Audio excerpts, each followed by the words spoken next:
Hello everyone, welcome back to our new video. So friend, कैसे हैं आप लोग? आई होप आप लोग अच्छे होंगे। सो फ्रेंड्स, आज हम लोग वर्क एनर्जी एंड पावर का लेक्चर नंबर 6 करने वाले हैं और आज का हम लोग का टॉपिक रहेगा पावर और मैकेनिकल एनर्जी कंजर्वेशन। जी हाँ, आज हम लोग पावर के बारे में जानेंगे और मैकेनिकल एनर्जी कंजर्वेशन के बारे में जानेंगे। सो गाइज, वीडियो को पूरा देखिएगा, वीडियो को थोड़ा सा भी स्किप नहीं कीजिएगा। सो फ्रेंड्स, बिना देर के हुए अपने टॉपिक को स्टार्ट करते हैं। तो सबसे पहले हम लोग पावर को डिफाइन करते हैं। आप लोग क्लास 9 से पावर के बारे में पढ़ते आ रहे हैं और इसका डिफिनीशन जैसे कि power is defined as rate of doing work, और पावर बराबर होता है वर्क अपॉन टाइम के, और इसका यूनिट जो होता है वो जूल पर सेकेंड, यानी कि इसका एसआई यूनिट होता है वाट। ठीक है, ऐसे अगर हम एग्जांपल्स के थ्रू मैं आप लोगों को बता दूं कि पावर क्या होता है। जैसे कि दो आदमी है, ठीक है, और दोनों आदमी जो है सो एक ही काम को कर रहा है, लेकिन एक आदमी जो है सो उसी काम को 2 घंटा में कर रहा है और एक आदमी जो है सो उसी काम को 3 घंटा में कर रहा है। तो बताइए कि किसका पावर जो है सो ज़्यादा होगा? तो पावर ज़्यादा किसका होगा? जो कि कम समय में उसी काम को कर रहा है, उसका पावर जो होगा सो ज़्यादा होगा। ठीक है, तो ये तो हो गया एग्जाम्पल पावर का।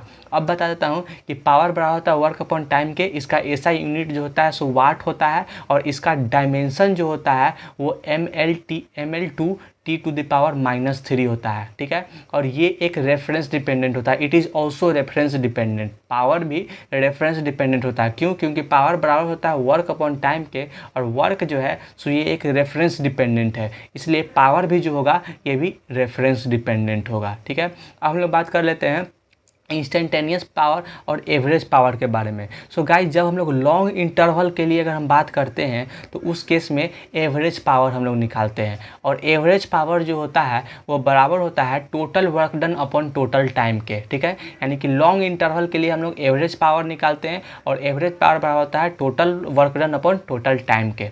ठीक है, लेकिन अगर हम लोग किसी इंस्टेंट के लिए यानी कि स्मॉल टाइम के लिए अगर हम बात करें, यानी कि t=t1 टाइम हो जाएगा, फिर t=t2 टाइम, यानी कि किसी एक पार्टिकुलर इंस्टेंट पर अगर हम लोग पावर का बात करें तो उसको हम लोग इंस्टेंटेनियस पावर बोलते हैं। और इंस्टेंटेनियस पावर जो होता है वो बराबर होता है dw/dt के। कहने का मतलब कि differentiation of work with respect to time. अगर हम वर्क का डिफ्रेंशिएशन टाइम के रिस्पेक्ट में करेंगे तो हम लोग का पावर निकल कर आ जाएगा। ठीक है, तो ये तो हो गया कि पावर जब हम लोग स्मॉल टाइम के लिए यानी कि एक पार्टिकुलर इंस्टेंट के लिए, एक पार्टिकुलर टाइम के लिए जब हम लोग पावर निकालते हैं उसको इंस्टेंटेनियस पावर बोलते हैं। ठीक है, अगर आप लोग को work versus time graph given है तो उसका जो स्लोप होता है वो बराबर होता है tan थीटा के, और यही बराबर होता है पावर के। यानी कि जब भी अगर आपको क्वेश्चन में वर्क वर्सेस टाइम ग्राफ दिया हुआ है और बोलेगा कि आपको पावर निकालना है तो उसका अगर आप स्लोप निकाल दीजिएगा तो आपका पावर जो है सो निकल जाएगा। ठीक है, अब हम लोग बात कर लेते हैं वर्क इंस्टेंट। अगर आप लोग को फोर्स यानी कि पावर वर्सेस अगर टाइम ग्राफ दिया हुआ है और तब बोलेगा कि वर्क निकालना है तो कैसे निकालेगा? तो आपको क्या करना है, integration of force with respect यानी विद टाइम, यानी कि integration of force with time. Force का इंटीग्रेशन टाइम के साथ जब कीजिएगा तो आपका जो है सो वर्क निकल कर आ जाएगा। ठीक है, अब हम लोग इंस्टेंटेनियस पावर के बारे में देखें कि इंस्टेंटेनियस पावर जो होता है वो बराबर होता है dw/dt के। ठीक है, लेकिन अगर हम किसी बॉडी पे अगर हम कांस्टेंट फोर्स लगाते हैं तो पावर जो होगा वो बराबर होगा dFs/dt के। dFs/dt के, जहाँ पे फोर्स कांस्टेंट है। फोर्स जब कांस्टेंट है तो कांस्टेंट को हम लोग बाहर निकाल लेते हैं तो F इंटू ds/dt हो जाएगा, और ds/dt जो होता है वो बराबर होता है वेलोसिटी के। ठीक है, तो यहाँ से हम लोग का पावर जो है सो निकल कर आएगा F.v के। पावर किसके बराबर निकल के आ जाएगा? F.v के। ठीक है, और हम लोग पावर का फार्मूला जो है सो FV cos थीटा भी यूज करते हैं। ठीक है, FV cos थीटा पावर का फार्मूला हम कब यूज करते हैं?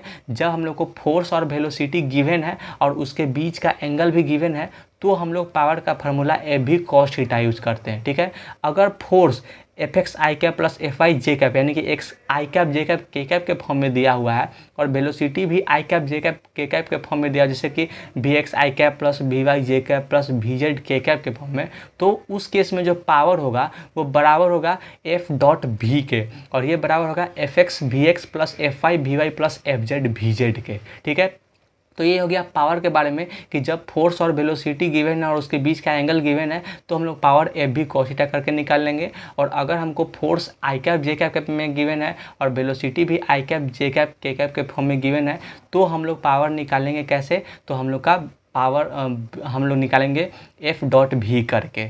ठीक है, ये तो हो गया हम लोग का पावर के बारे में। अब हम लोग बात कर लेते हैं मैकेनिकल एनर्जी कंजर्वेशन के बारे में। सो गाइज, आप लोग काइनेटिक एनर्जी और पोटेंशियल एनर्जी के बारे में तो जानते हैं। मैकेनिकल एनर्जी क्या होता है, तो mechanical energy is nothing, mechanical energy is nothing, it is the sum of potential energy and kinetic energy. जी हाँ, ये पोटेंशियल एनर्जी और काइनेटिक एनर्जी के जो सम होता है उसी को हम लोग मैकेनिकल एनर्जी बोलते हैं। और मैकेनिकल एनर्जी कंजर्वेशन क्या होता है guys, in the absence of non conservative force initial energy of system is equal to final energy of system. कहने का मतलब कि जब नॉन कंजर्वेटिव फोर्स अब्सेंट होता है उस केस में इनिशियल एनर्जी जो होता है सिस्टम का वो फाइनल एनर्जी के बराबर होता है। ठीक है, और आप लोग जानते हुए कि नॉन कंजर्वेटिव फोर्स एक ऐसा फोर्स होता है जो कि एनर्जी को लॉस करवाता है। ठीक है, ये क्या करता है, एनर्जी को लॉस करता है। एग्जांपल के लिए हो गया फ्रिक्शन फोर्स हो गया, विस्कस फोर्स हो गया, एयर ड्रैग हो गया, तो इसके कारण कहीं ना कहीं एनर्जी लॉस होता है। ठीक है, तो इसके अब्सेंट में इनिशियल एनर्जी जो होता है वो बराबर होता है फाइनल एनर्जी के। ठीक है, और इसका डेरिवेशन हम लोग कहाँ से करते हैं गाइज, तो इसका डेरिवेशन हम लोग वर्क एनर्जी थ्योरम का यूज करके करते हैं। जैसा कि आप लोग वर्क एनर्जी थ्योरम के बारे में जानते होंगे कि work done by conservative force plus work done by non conservative force जो होता है वो बराबर होता है final kinetic energy minus initial kinetic energy के। ठीक है, और यहाँ पे नॉन कंजर्वेटिव फोर्स तो अब्सेंट है तो इसलिए यहाँ पे work done by conservative force जो होगा वो बराबर होगा final kinetic energy minus initial kinetic energy के। और आप लोग जो है work done by conservative force के बारे में जानते होंगे कि work done by conservative force जो होता है वो बराबर होता है negative of final potential energy minus initial potential energy के।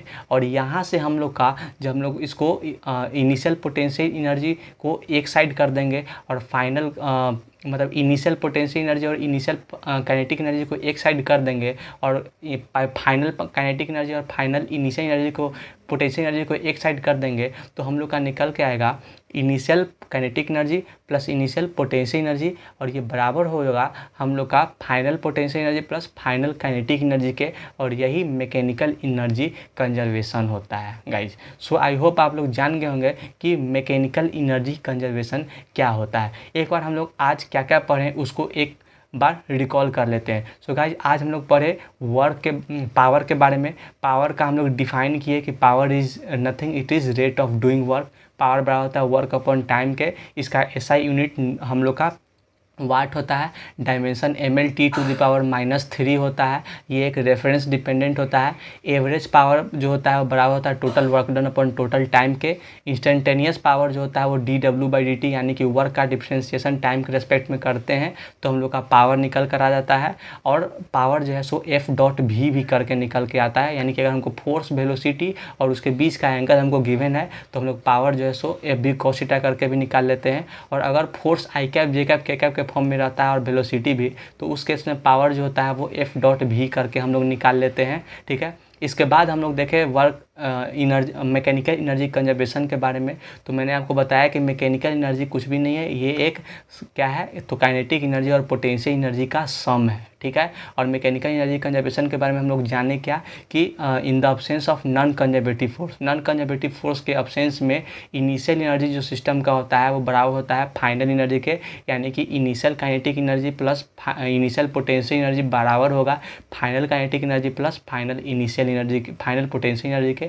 यही हम लोग का मैकेनिकल एनर्जी कंजर्वेशन है। सो आई होप गाइज आप लोग को आज का लेक्चर जो सो अच्छा लगा होगा। अगर आज का लेक्चर आप लोग को अच्छा लगा तो वीडियो को लाइक कीजिएगा और चैनल को सब्सक्राइब कीजिएगा और वीडियो को ज़्यादा से ज़्यादा लोग के पास शेयर कीजिएगा। सो गाइज आज के वीडियो को यहीं पे इन करते हैं, मिलते हैं हम लोग